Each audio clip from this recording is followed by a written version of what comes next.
Welcome to the weekly review live or taping from Benidorm, where the Primavera Sound Weekender is taking place.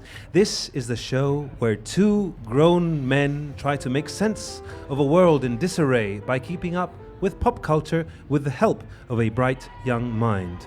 Today, ladies and gentlemen, we go hardcore, or should I say, hardcore. That is right, ladies and gentlemen. We are taping here from this wonderful winter festival, and we have the man of the era, Danny L. Harl, is with us here at the Weekly Review. Danny, thank you so much for joining us. Thank you so much for what you are doing. You have, even us, Ben and I, we're of a certain age. And all right, Johan. The medieval age. We're of the medieval age, you know. Yes. All our pop cultural references don't really resonate with the young kids. We try to talk to them about indie music, shoegaze and stuff. They're like, what? But we understand hardcore. Mar, take it away. What's your first question for Danny? You. Okay, throwing me under the bus. Okay, so first of all, to me, hardcore, sorry if I'm butchering the name in English, is the moment. The 2021 sounds like this, and it has never not sounded like this. But of course, to me, it references music from when I was little. In that time, it was like associated with young people who didn't know much what they were doing with their life. Like, I remember my mom not allowing me to listen to this music, like, oh, this is for people. Or to go to the parties, no? Well, I was like 8. It was kind of a negative thing. It was not something you would be proud to say, but now, with your music and everything you do, it's not this stigma of, I don't know, like...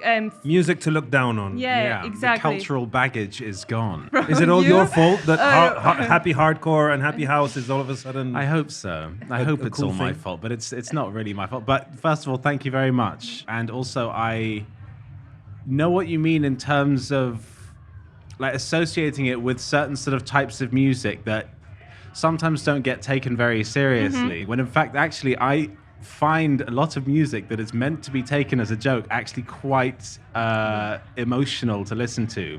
Like the instrumental section in the Hamster Dance song. I'm not sure if you're aware of it, I know but the one. Yeah, it goes da da da da da ba da ba ba ba ba da ba ba da ba ba ba ba da ba ba da ba da ba da ba ba, and then a harmony comes in, and it's fucking sick. Stuff like that. I listen to that and I just think that is really good music that I like to listen to. And so I sort of do my own version of it for my live set. There's just something in just the sounds that I really like. I think a lot of this stuff comes from like legitimate sort of sources and has been and then sort of like found its way into a kind of like a kind of like cultural world in sort of European music, especially in the way it was seen from the UK as a joke, when in fact it has quite serious origins and also is actually just very good music. I've always found the idea of the phrase guilty pleasures very difficult to understand. I feel like people often use me and my music as some kind of like channel to sort of like indulge in all of their guilty pleasures, because I seem to be some sort of bastion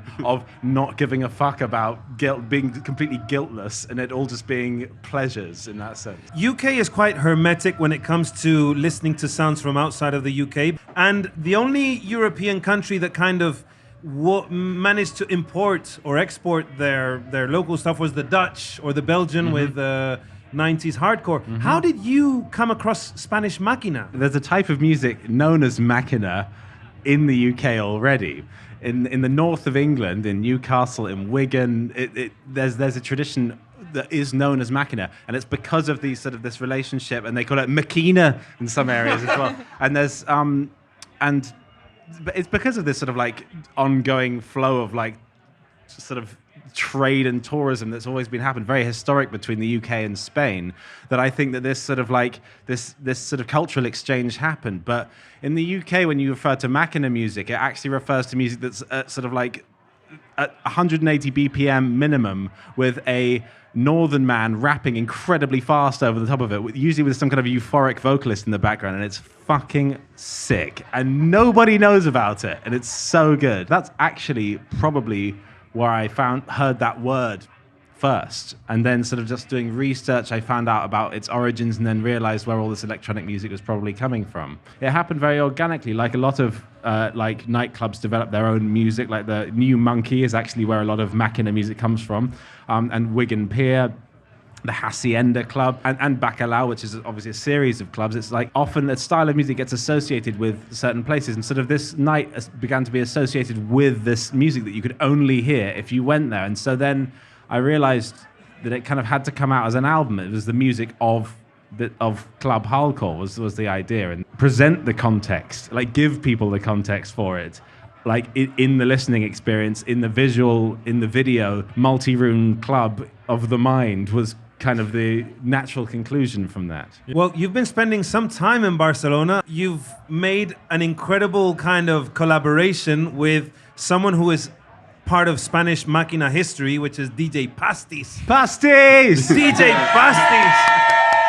I mean, how did that happen? You know, I mean, DJ Pastis is like 60 years old now, or I don't know what his age is, but, you know, he was around when I was still doing my GCSEs. He's one of those people that could be 30 or 90 or 16. Exactly. He's a legend. He's a living legend. How did that friendship come to exist? The Hardcore project inspired my friend Pau, who does a lot of this sort of thing with Primavera, and it was him who put us together. He put us in the same room. I can't speak Spanish, he can't speak English, but he was just playing me records, and we were just literally like miming like how we were feeling during the records. And he was going like goosebumps on his arms, and then we were like, when the sort of these like violins were playing, and he was just going like, we were just like miming the instruments to each other, and then like I just started making music on the computer whilst he was just playing me like records, just sort of like to sort of like add to that world. Pastis is obviously very famous for like being on the mic during his sets. Like he's one of the most fearless DJs I've ever seen, because he's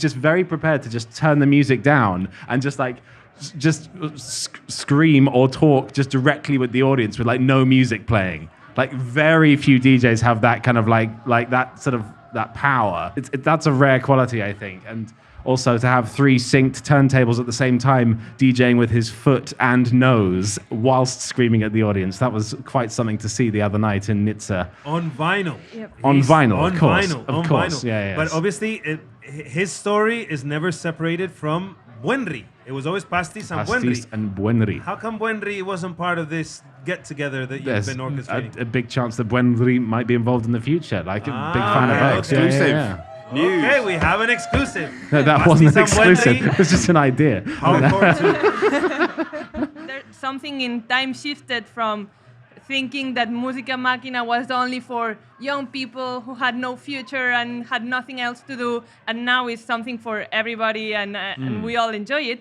But it's also something that it's not associated with toxic masculinity and very violent guys. But when I listened to your music and when I went to Apollo, there was nothing of that. The night was for the girls and the gays, and it was for the girls and the gays. Like all the audience was.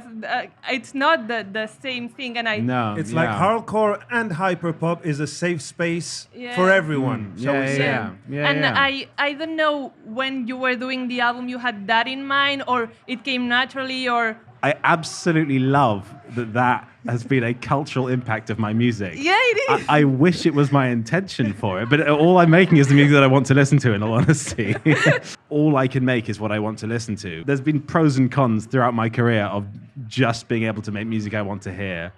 But that is definitely like one of the best things about it. It's an interesting one though, because hardcore music, especially in the UK, not especially in the UK, like Machina music as well, that is like in its original fan base, this sort of very toxic masculinity. But I definitely think, and I know from talking to a lot of the original DJs and people who were involved in the scene, that there is like a secret, very like feminine core at the heart of that toxic masculinity. So the reason why like all this early hardcore attracted these kind of like very like men who wanted to prove how like big and strong they were,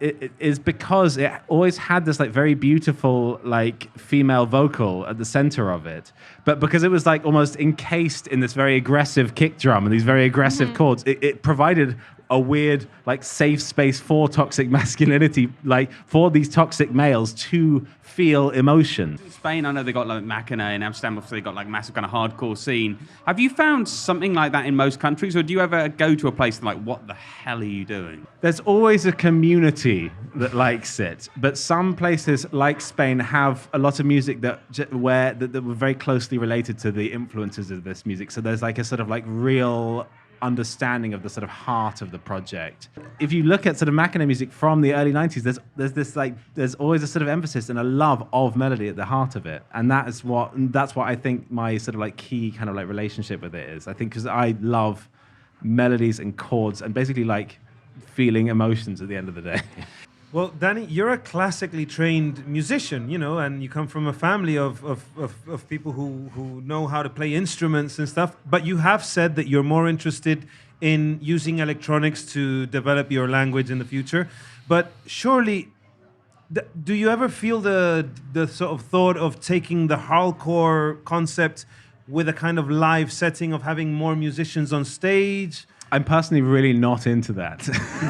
I really don't. I always think these, like, when they have, like, there's no offense to any of my friends that have done this, but when they have, like, this, like, this artist with an orchestra, I just think it's just a worse version of the original songs. It's like this reverence for orchestras we have. Like, if it wasn't regarded as high art, I'm not sure people would actually listen to that stuff. Like, a lot of these, like, original composers and stuff people associating with, like, high art, if they were around now, they would be writing for electronics, because all of these composers have always written for the most modern instruments that are available.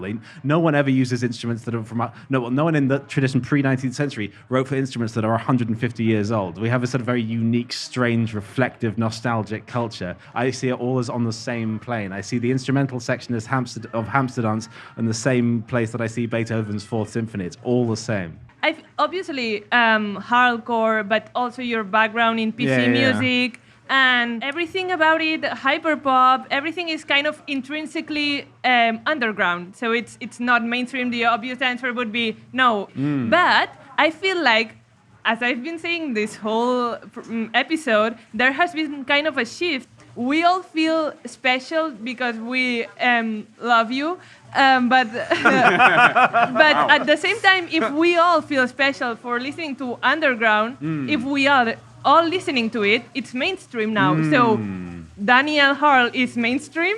Danielle Hull is mainstream? I fucking wish I was mainstream. I'm sorry. Like, the word pop stands for popular, you're right? Right, pop music isn't really a genre. It's just whatever's popular, like always by definition. And like, if there's anything that defines pop music to me, it's like clarity of gesture. Nothing else really has like been the prevalent thing in terms of genre, in terms of pop music, apart from like that pendulum shift between like people wanting stuff that sounds like fantasy and people wanting stuff that sounds like reality. If you look at like what is selling out the stadiums in your country, it's not the things that you think are the biggest pop acts. It's like other stuff. There's whole other sort of like bubbles of culture going on all the time. It's a very complex world we live in. So it's like it's hard for me to say if I'm mainstream or not. I actually don't think that this idea of underground and mainstream really exists anymore, because basically what happens is someone like Pink Pantherist comes through. It's presented as it's like underground passing.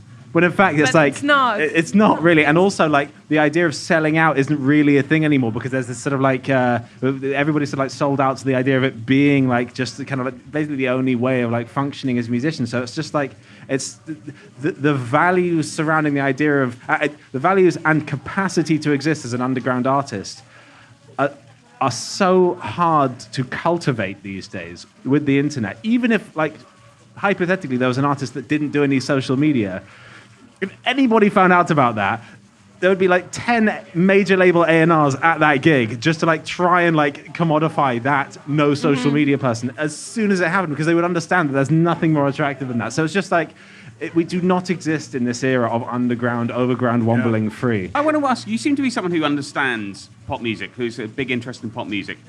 What big acts are there that you just don't get? There must be a few. You're just like, I don't understand why this band is so big. No, I understand everything. There must be one. Come on, like Red Hot Chili Peppers. Do you get? Yeah, I love them. Really? My first ever bass line I learned was "Give It Away." That's fucking sick. The boo-doop. Come on, it's sick. Yeah. I'm a bass man. I slap the bass. Hyperpop is still something that boomers like me are like, when we try and explain people our age, it's like, what is hyperpop? Well, are you familiar with Warp Records? Are you familiar with Aphex Twin? But are you familiar with MTV? Are you familiar with Mariah Carey? Are you familiar with Arca? Etc., etc. How important has Hudson Mohawk and Rusty and Cashmere Cat been for the development of the genre known as hyperpop, in your opinion? I am not the person to ask about that. I literally don't know anything about hyperpop, to be honest. It's a thing that sort of like developed after, like I was involved in like the PC music scene, obviously. Like that, the founding member with AG, like we were writing a lot of stuff. Hyperpop seemed to like sort of like just sort of grow as a sort of like thing, like not as a direct. I literally don't even know enough about it to even comment on how it was formed. It's great that it's a thing, and I love to hear that anything I've done has sort of influenced anybody. But I have to say, in response to what you said, Hudson Mohawk and Rusty are the true like godfathers of so much electronic music we hear these days, and it's just and it's interesting. Yeah, they deserve a lot of championing, definitely.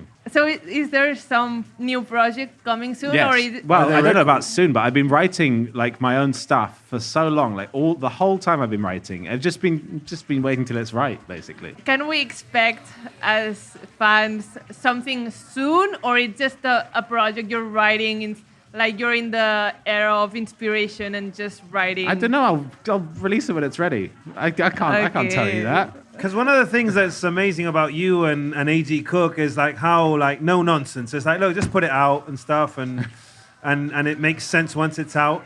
Yeah, but it has to be the right time, because like if it's not, because if it's pop music, then there's loads of other factors involved in terms of the way it gets released, because it has to be released in terms of like other stuff being released.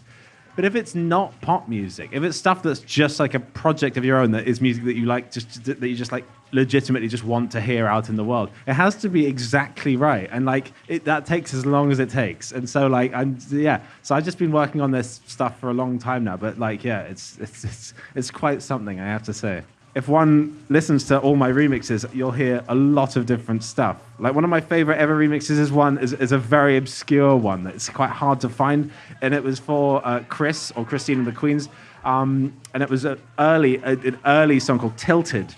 It's a very early on one. And I think Christine was actually into it at the time, but the management were like, I'm not sure about this. Because it was just really like dry arpeggios. It kind of sounded like one of my favorite pieces of all time, which is Einstein on the Beach by Philip Glass. And it was kind of inspired by that. And I was just used to basically everything I did being rejected at that point. So it's never really like concerned me. At that point, it was like a financial concern. But but like aesthetically, I've always only been able to do this one thing, and that's what I've always just stuck to. Well, thank you so much, Danny L. Harl, for being our main guest here on the Weekly Review, broadcasting in this or taping from the Benidorm's Robin Hood Magic Camp. Rain. And with this apocalyptic rain, it's like we feel like we're part of the immersive experience of being in the hardcore multiverse. And tonight we are going to go hardcore. Thank you so much. This was the Weekly Review. Thank you. Good evening.